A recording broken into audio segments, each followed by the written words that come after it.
આપણે વધારે પૈસા ખર્ચી મોંઘી સનરૂફ વાળી કાર તો ખરીદી લઈએ છે, પણ આનો ઉપયોગ આ રીતે અને ક્યારેક જ કરીએ છે, જેના કારણે ઘણીવાર સનરૂફ પ્રોપર ખુલતું નથી કે પછી અટકીને ખોલ બંધ થાય છે। અને જો આ પ્રોબ્લેમ લઈ ઉલ્લુભાઈના ગેરેજ પર ગયા, ઉલ્લુભાઈ શું કહો છો? સનરૂફ કદી રિપેર ના થાય, પણ હું તમને 20,000 માં રિપેર કરી આપીશ। 20,000? મારા પાસે તો 10,000 છે। કઈ વાંધો નહીં, ચાલશે, તમે સાંજે આવીને ગાડી લઈ જજો।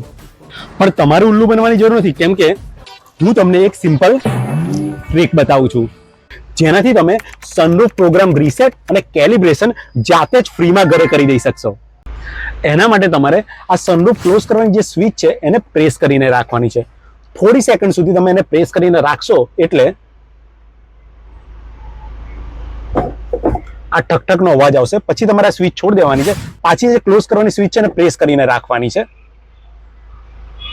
એટલે થોડી વાર પછી તમે જોશો તો આ સનરૂફ ઓટોમેટિક આખું ઓપન થશે અને પાછું એ ક્લોઝ થશે।